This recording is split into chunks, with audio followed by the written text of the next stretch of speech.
अच्छा, ये इसका फ्रिज का टेम्परेचर आ गया, ये फ्रीज़र का टेम्परेचर आ जाएगा। ठीक है, फ्रिज और फ्रीज़र का टेम्परेचर है।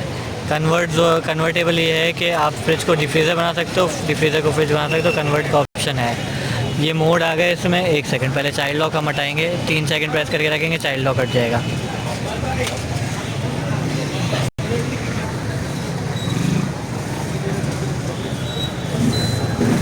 ये चाइल्ड लॉक हट गया। ठीक है, अब ये मोड पे गए। मोड इसमें इको मोड था, ये आपका सनी मोड है, और एक और मोड है, 3 मोड है।